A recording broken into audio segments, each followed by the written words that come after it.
Welcome back inside the Now Morning Show. This morning we're putting a spotlight on a brand new Connector Road project. Check this out.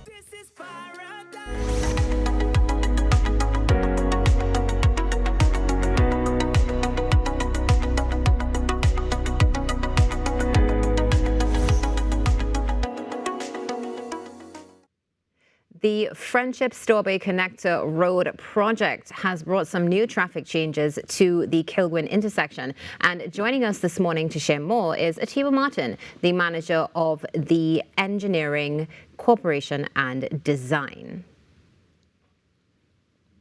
Atiba, good morning. How are you? All right, so as we get ready for Atiba to join us, for those of you, welcome to another edition of Tobago Thursdays on the Now Morning Show. Some key changes are coming to an area that you may or may not be traversing on a daily basis. Specifically, we're looking at updates coming from the Division of Infrastructure, Quarries and Urban Development from the THA, who have indicated some key changes around the Jeff Donaldson roundabout, which is now to be used to access Kilwin Road, Old Storbay Local Road and the airport. Also, Kilwin North and Dr. Winston Murray Boulevard can be accessed from Kilwin South via entry and exit from Celestine Street, Storbay Local Road. Atiba, good morning. Good morning. Good morning. Good morning. Thank you so much for joining us. How are you doing this morning? I'm fine, thank you. All right. So straight into the conversation, let's start with what exactly is the Friendship Storbay Connector Road project and why is it such a priority for Tobago?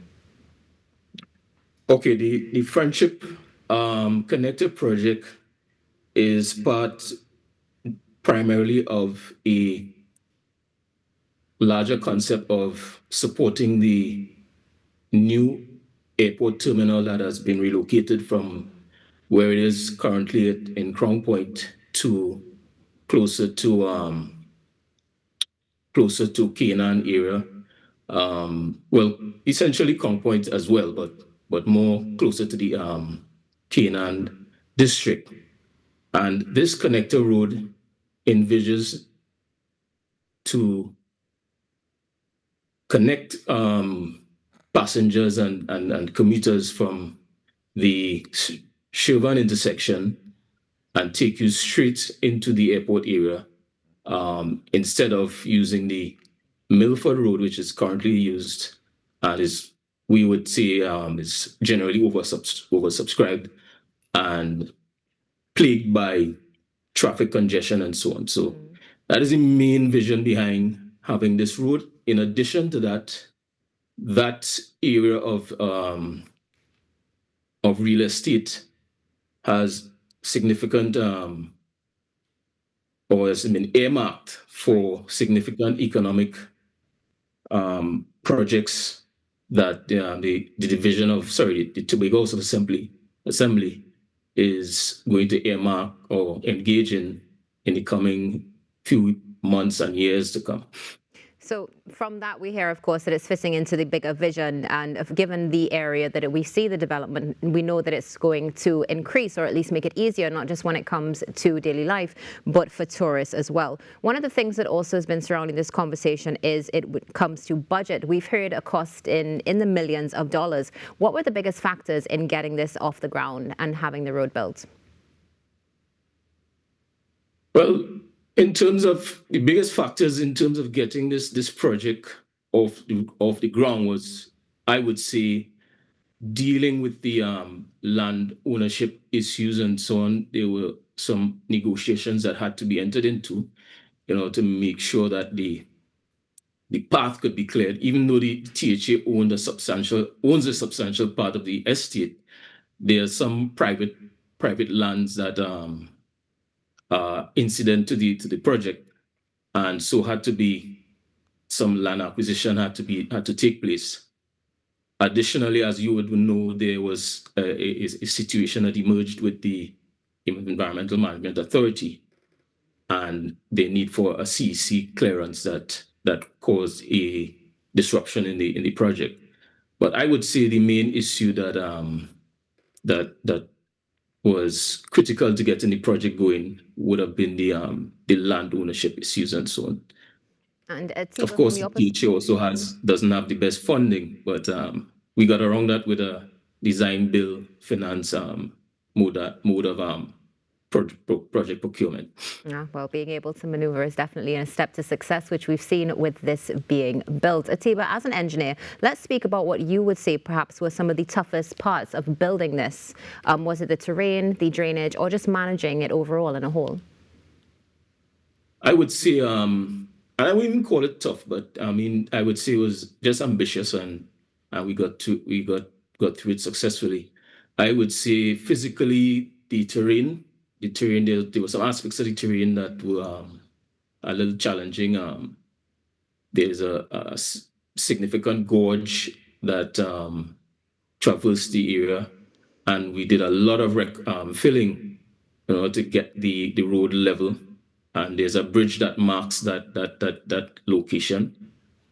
But apart from that, I wouldn't say the project was too much of a challenge. Now, of course, one management of the things could have been also looked at in to a certain extent, but only because of the constraints that we experienced with the EMA and so on. Now, one of the things also, but maybe a challenge for some, is, of course, just becoming familiar with the new traffic rules. We're seeing a lot of no right turns, restricted exits, and merges. What informed those changes, and how are they going to improve the flow? Okay, the no right turn changes that you see are what I would say a safe traffic flow configuration for the time being. And one of the things about the project that we have to accept is that it's a transition, because as we said earlier, that one of the major focuses of the project was to serve the new airport terminal. Eventually, you're going to see some additional changes, and one of these major changes would be that the old Storbay local road, which is currently a two-way road, is going to become a one-way road. And that will be taking passengers out of the terminal, heading east towards Scarborough and those areas. An additional piece of development, which the chief secretary would have indicated in his feature address at the opening, would be an additional segment of road that would be constructed from the intersection around to the south, glancing to the south, and just on the fringe of the Kilgwin wetlands, and taking you straight into the airport. That will also be a one-way road. So essentially, you will have a dedicated access in and a dedicated access out. Now, if you think about it now, and what we have presently, we have a no right turn from the intersection going down to Storbay Local Road. So you could look at that as a teaser almost to what is to come, because once that road becomes a one-way out, there would be no right turn from the intersection going down to the old Storbay Local Road. So currently, when you drive there, you would have to turn left and proceed up to the Jeff Davidson roundabout, and then turn back down to get to Storbay Local Road and onto the airport and whatnot. We also decided that we wanted to dedicate the new road to allowing almost a free flow of traffic towards the terminal. And so we felt it wise to discourage or to not permit the right turns that would create conflict areas against that particular traffic flow. And in addition to encouraging the free flow of traffic to the airport, it would also ensure that the intersection as a whole is more safe, because coming from the Winston Murray Boulevard, the speed limit there is 80 kilometers per hour, and getting into the Storbay Local Road segment, the speed limit is 50 kilometers per hour. So imagine that persons might be tempted to want to speed in that area, although there are signs encouraging you all to drivers to slow down. we anticipate that folks may try to speed in that area. So the less conflict maneuvers you have in that area, the safer it would be. So these are some of the considerations that would have inspired us in deciding to have a limited right turns and so on that particular intersection. Atiba, one of the things you mentioned is this is a teaser of things to come. Is there an estimated timeline or date when all of these will be in full effect?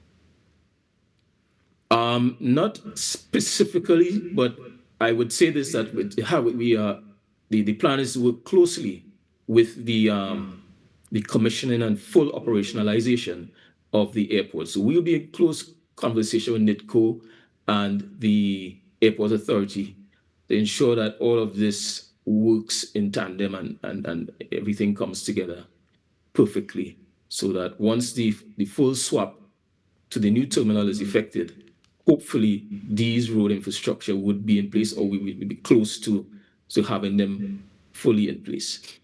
And do we already have an understanding, or rather does your team already have an understanding of, once it is opened, who will be responsible for the upkeep and specifically doing those maintenance checks as needed? Typically the THA, as the highway authority in Tobago, would have the responsibility to maintain and upkeep roadways throughout the island, which is part of our mandate. But interestingly, currently, the main roundabout that serves the airport is within the airport authority's property. So a conversation and the conversations have to be had with the airport authority to excise that portion of their property which holds the roundabout, so that it becomes part of our infrastructure that we maintain. And I think it's important that is done, because at the end of the day, the public is expected to use that roundabout in the airport to not only access the airport, but to do all of the other access to other parts of the island, in that portion of the island there. All the branch roads and whatnot. And Atiba, when that time comes, let's talk a little bit about success markers. How will you be able to measure if the project is a success? Is it shorter travel times, fewer traffic jams, or what else would there be? Well, I think you hit the nail on the head there. Shorter traffic times, but as evidenced by the continuous flow of traffic. Certainly less accidents and safety as in general. And the access, as we say, the Friendship Estate is now open as a result of this road. And once a road opens, you unlock the economic potential of a region. And we are looking at several acres now available for development. I know that the Division of Agriculture, they recently issued letters of intent to prospective farmers who are going to be involved in mega farming. So that is one of the projects that's going to soon kick off and would bring life to that area. And that could only be possible because of this new thoroughfare that we have created here. And of course, in this conversation, we're hearing a lot of moving into the future. Are there any future road projects planned to build off of this one, or is this going to be a standalone fix for now? Well, apart from the branch that I mentioned that is going to skirt and go along the fringe of the Kilburn wetlands, no, there are no particular new plans in that area. But of course, in Scarborough, we have earmarked some major developments to take place in Scarborough. Okay, and Atiba, before we close our conversation this morning, there may be some who are a bit skeptical about these changes. What would you say to them? It would be new. It would be fresh to the senses. But I think Tobago being a small place, you would catch on quickly. I know traditionally all our traveling public, basically has Tobago memorized. So even in my little checks, I've seen some people looking a little confused. And I would encourage you just read the signs, because we spent some time ensuring that there are signs, directional signage showing you where to go. And we have to get into the habit of reading signs, because as I said, we just know where to go. So you're not in the habit of reading signs. So the signs are there, you're going to catch it. And pretty soon you'll be comfortable. I know that the drive to Jeff Davidson roundabout and then to come back down to Strawberry Local Road is a little long, is probably a mile or a mile and a half or so. But it's a scenic drive. I've driven it many times and I'm not too perturbed by it. So I think the public should enjoy the area and the facility that has been created. And I am particularly curious as to how tourists would Right. those who definitely don't know the island, people from Trinidad, people Yes. from other parts of the world, would respond to the signage and how we have set things up. So Yes, Atiba, I think unfortunately, eventually- Atiba, I'm terribly Yeah. sorry to cut you, but unfortunately we have run out of time. Hopefully we can continue the Sure. conversation and see what happens in the future. Thank you for joining us this morning. Sure, thanks a lot. Great. Atiba Martin with us this morning, speaking about some new traffic changes in Tobago. Stay tuned. There's more coming up after this break.